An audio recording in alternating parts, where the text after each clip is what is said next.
Dr. Laura Arata is an associate professor of public history and director of public history at Oklahoma State University. She specializes in the North American West with an emphasis on race, gender, and ethnicity in the late 19th and early 20th centuries. Dr. Rada is particularly interested in the popular memory, material culture, and heritage tourism of the Wild West.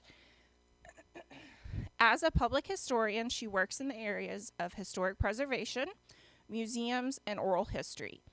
Dr. Arata grew up in California and earned her bachelor's degree from the University of Washington before her PhD from Washington State University.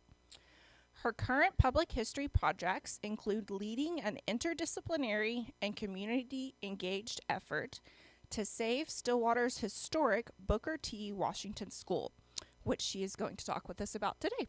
So please welcome Dr. Laura Arata.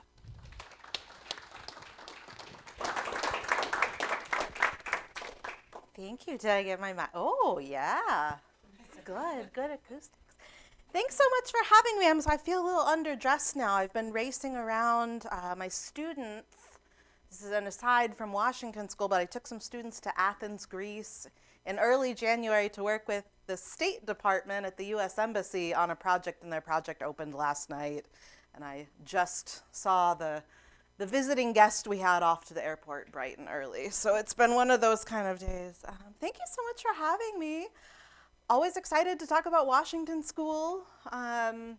This wasn't all me. I want to be very good. Washington School has been a team effort from the beginning, including some people in this room who definitely need to be noted. For example, retired city manager Norman McNichol, who has been such a huge support even right before you retired, when I used to come down and annoy you at the city offices because I had questions.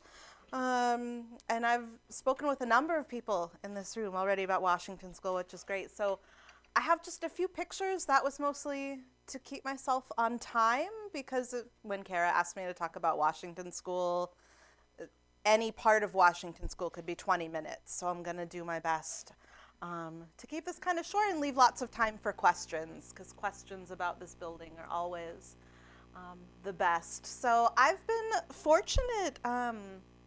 A lot of you probably already heard this story. I learned what Washington School was because I bought a little house down the street. It'll be 10 years in the fall when I moved to Stillwater. So that was a whole new history for me to learn.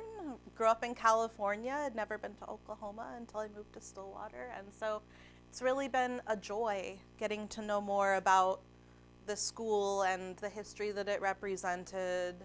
Been so lucky to be able to talk with living members of that community who've shared their stories.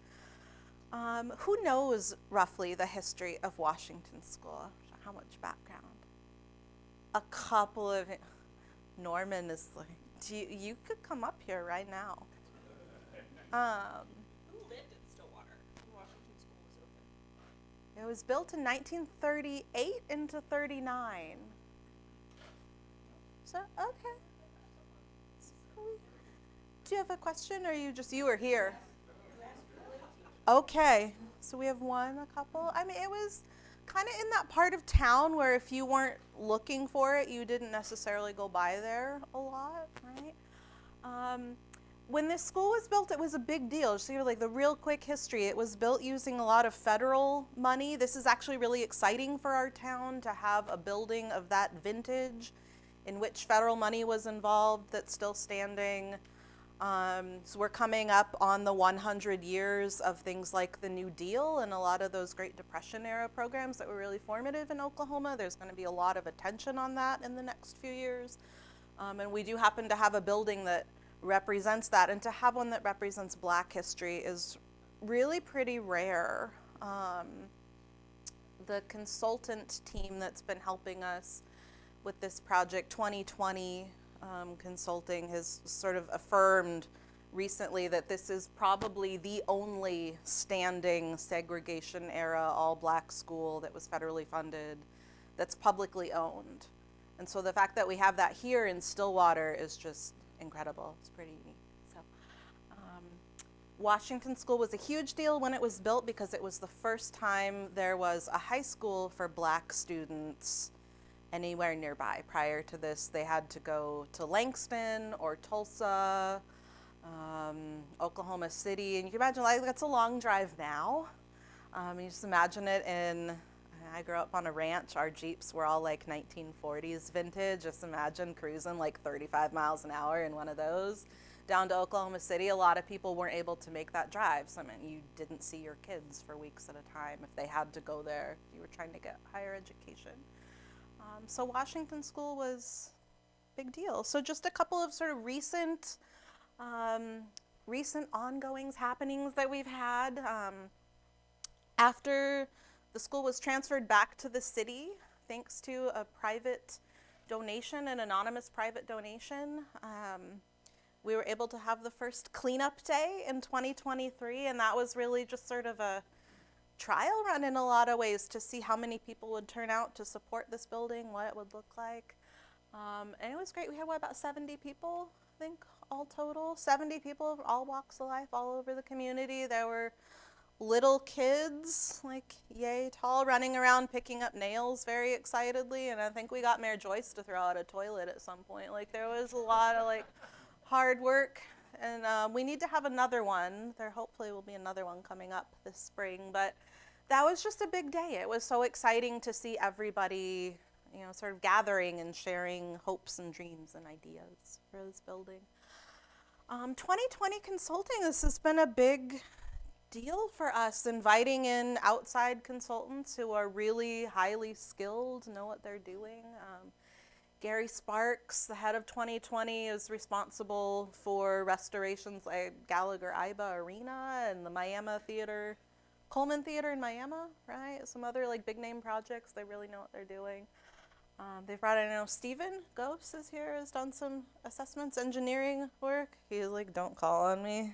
I'm sorry, I won't ask you to answer any hard math questions right now. But so we've been able to get that ball rolling with getting dollar assessments and figuring out, right, exactly what we need to move forward. I'll talk about that in a second. And the other big happening, so 1956, does anybody know this story about the 1956 basketball?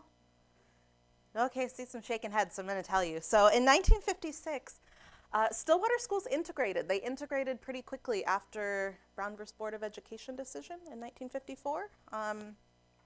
And so 1956 was the final year Washington School had an all-black graduating class.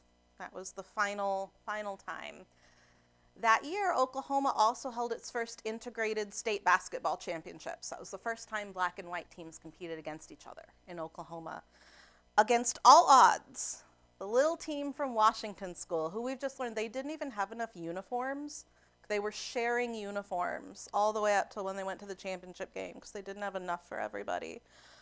They weren't allowed to change their clothes or use locker rooms in some of the places that they played. They really faced a lot of odds. But they made it all the way to the final and they won. The Washington School team won the Class C state basketball championship in 1956. And they were just never honored. They were never recognized for it. And then their school was closed that year. The next year, 1957, there was a really severe flood. I think I might have a picture of it coming up. And so most of them, they never saw their teachers again. They never got to, sort of have that celebratory, championship year. So we had a banquet for them just last month. A few of you were there. And I have a couple pictures coming up. It really was a moment. There are 4 members of that team who are still alive who were there. We were able to honor all of them. And there actually was one member of the first team they played. So the team they eliminated from the playoffs because they beat. There was one member from that team who came to support him. It was incredible. We have an advisory board now with the city. We're still mapping out what that's going to look like, but it is coming. So that's a really important development, just like the gears are in motion. And we have a door. I forgot I put this in here in all caps, but y'all, we need a round of applause for Mr. McNichol right now putting a door on this building so I can just turn a key and go inside instead of having to call him and get him to come remove a big heavy sheet of plywood every time. Such a dramatic improvement. Thank you. That's when you know you got the former chief of police and city manager who knows how to get things done, and just, like, I carry that key around with me all the time. I'm like, you don't even know what this means. This tiny, tiny key. Here's a couple of pictures. Here's from the banquet fundraiser celebration the other night. I thought it was really special, and I can't take any credit for the organizing of this event. This was Karen Washington, who's in the background, and the Washington School Alumni Association, Mr. McNichol, Jim Beckstrom, Michelle Charles played a big part in these efforts. And it was really special. They all got a plaque, and they also, someone donated a state championship ring for each of them. So each of them finally got a state championship ring. Yeah, it was very special. And Mayor Joyce, I thought I heard Mayor Joyce was coming. He's a member, but he's not here. Oh, we'll forgive him. He was at this, so, Yeah. Finding, I heard a finding. I agree. Second time. Just one other picture. It was really special. One of the things that we were able to do, the only piece, so Washington School had all these like trophies and things that they had won and kind of like special memorabilia, and we don't really know what happened to any of it. It all kind of disappeared. None of it has turned up yet, but we do have a bench that was part of an alumni reunion that was then later donated to the Stillwater History Museum, and they were nice enough to loan it to us for the banquet. So we had that bench in their original podium from 1945 that was made by the graduating class of 1945.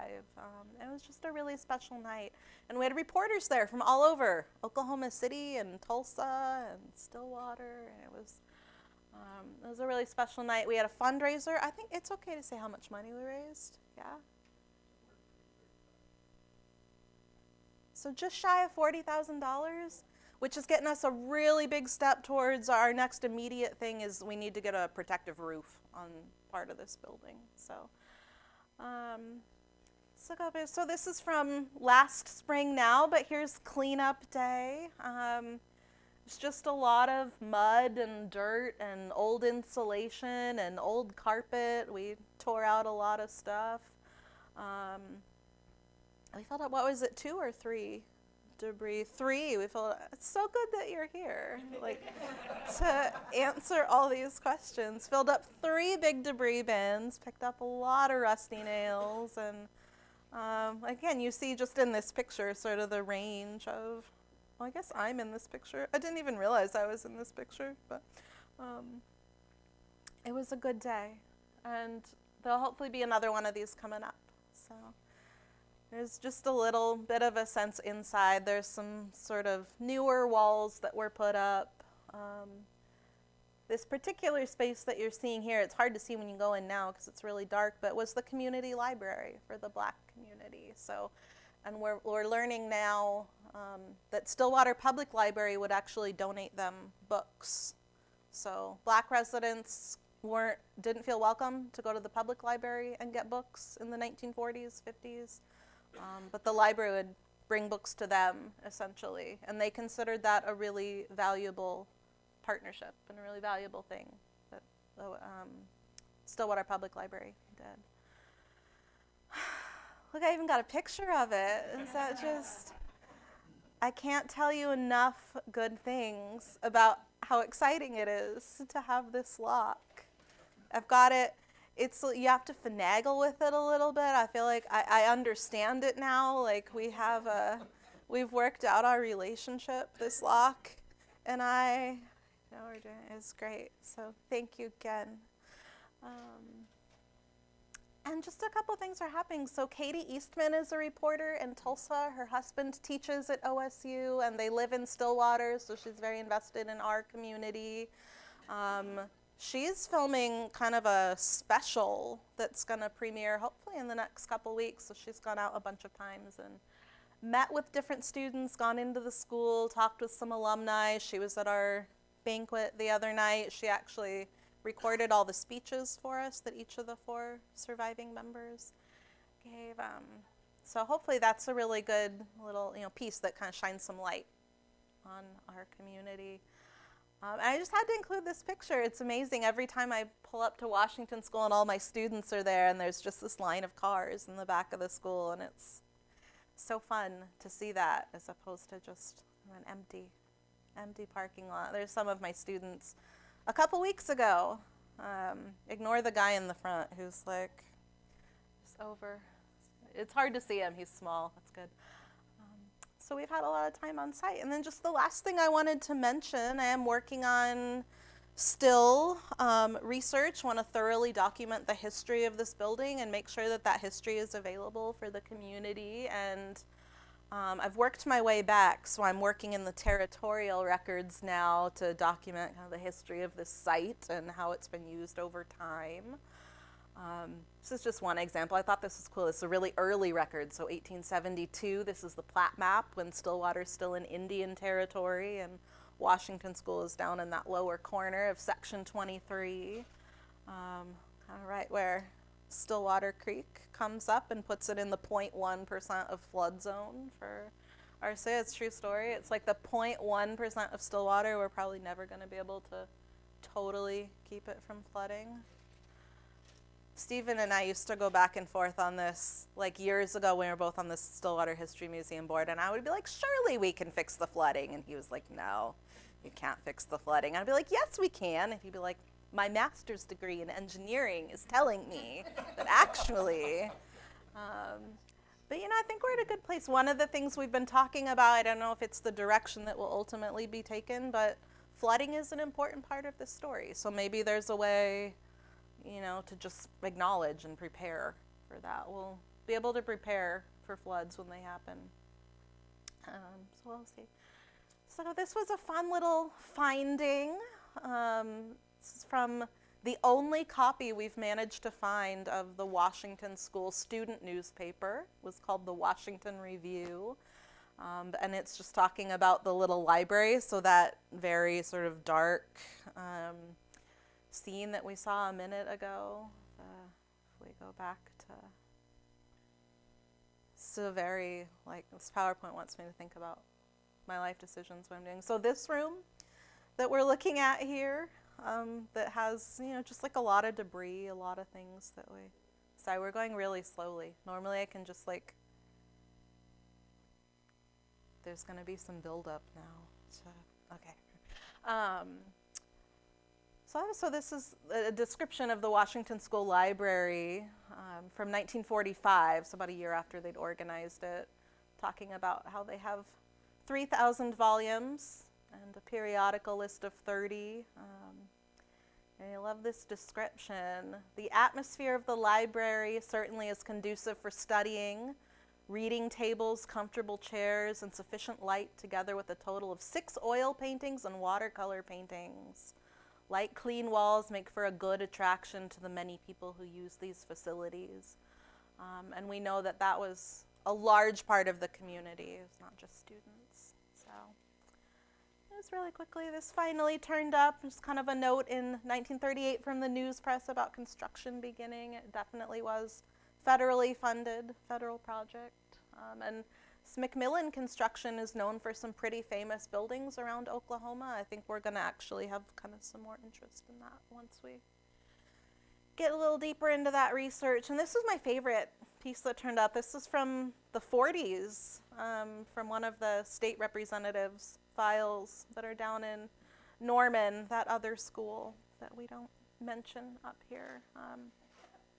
But Washington School is within one of those little colored sections. So coming up, okay, so our first critical assessment need that's been identified, we need to get a roof on this building. The central gym, which was part of the original 1938 construction, has this beautiful vaulted barrel ceiling that was made out of redwood, so it's actually really special. It's in really good shape considering what it's been through, but we need to get an outer roof on it, so that's our probably our first big goal. We'll need to do more fundraising and just awareness conversation, those kinds of things. And with that, I would just like to, I have no idea if that was 20 minutes or more than 20 minutes or less than 20 minutes. But I would love to answer questions if there's any questions about, yeah. So what's the plan? We're not keeping the whole building, right? It's a great question. And so it's not just me. Like, I don't unilaterally get to make any decisions about anything. We have talked a lot about, and there will be a lot more discussions about, and community discussions about the wings that are on the building now when you drive by. You know, they're just like in pretty decrepit shape. They were built in 1951, so they're not as old. They weren't built with the same care. It would be an astronomical amount of money to try and rehabilitate them, and they also are detracting from, you can't see that original 1938 roof line. So there's been a lot of discussion about if they will come down or not. So that'll be part of it, and I think there's a lot of just hopes for that the central part of the building, the core of the building, being restored and revitalized as a community space, a space that different kinds of people can use. And we've had all sorts of suggestions, from having it as like an event space for weddings. Several people have mentioned pickleball, and I've never played this. I don't really know how it works, but apparently it's very popular. And we think the Washington School Court is a good size. So there's a lot of community interest in things like basketball, space for kids to go, which would sort of fit in with the area that it's in. So No museum. there is going to be some sort of a museum and commemorative space. We're thinking probably in the front. So the building's sort of a T. There's the gymnasium, and then there was like a front wing, and somewhere in one of those front wings, we definitely want to have museum space telling that history, because I think like people are going to come from not just Stillwater and other parts of the state. I think it's a unique enough building and a unique enough history, and it's just so rare and unique that we have the building that represents it. My goal is that it will eventually be on the National Register of Historic Places, which is federally recognized as a site of historical significance, and I think that will bring all kinds of people. And it ties in really well. You know, there's a lot going on like in Tulsa with the Greenwood District and talking about Black history there. I think it would tie in to some of these bigger stories. Why was the original building built in the floodplain? Great question. So historically, and just to be really, this is not a Stillwater thing or an Oklahoma thing or even a United States thing. This is globally. We see this all over the place. The most impoverished or vulnerable parts of a community usually end up living in the places that are most vulnerable to natural disasters. Okay, so the Black community was segregated into a pretty small area between like 9th and 14th Streets, and then it went over between, I want to say it was like Ramsey maybe, and No Block, so it was pretty contained. And yeah, the school's right dead in the center of it, and that's just how it was, right? If you talk to members of the Black community, they'll say, well, that was the situation we were given and we made the best out of it. Karen Washington's favorite quote is, we made lemonade out of the lemons and orange juice out of the oranges. And that was our school. So people just kind of got used to cleaning it up, but it's not an uncommon story. And like the more I think about it, the more like, you know, I don't think we're ever going to stop that building completely from flooding. If we have a big flood like 2019, there's going to be some water, but in a way it's almost more unique, right? For us to say, okay, well, like we know that's going to happen, but we still think it's so important that we're going to just incorporate that into the story. There's not a lot of places that would do that. I know, but that's just me. Like I said, I don't get to make those decisions. Mr. McNichol might completely disagree with me on that. He's already doing the like, you're going to let it do what now? What?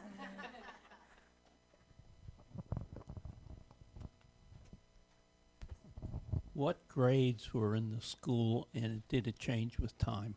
That's a great question. So there was always a segregated school on that site. Even before Oklahoma statehood, there was a little segregated school there. Territorial segregation existed as well in Indian Territory, and then Oklahoma Territory, depending on right where we are in the time. So we know that as of like the turn of the century, I want to say it's like late 1880s. There's a little wood frame school right there. When this school was built in 38, for all of that time, so territorial era up to 1938, it had been kindergarten through 8th grade that whole time. And they had maybe at the peak, I want to say about 200 students. That might actually be big. I mean, they had a lot of students at one point for those grades. But after 1938, then they had a high school. So and then that was a huge deal that you could go all the way kindergarten through high school at that building. And you have to keep in mind, too, those wings weren't put on until 1951. So that means for all that time, like 38 to then, they had one classroom space, basically. Although I've been told the little wood frame building was kept for a while, and like out back, it was just kind of moved, and they also used that as classroom space. But I want to say my numbers are off. 200's too big. Don't quote me. Don't quote me on that number. Maybe it was like total, a certain amount of time they had that many, but yeah, so K through 8th and then eventually high school. Other questions? Any other? Thank you.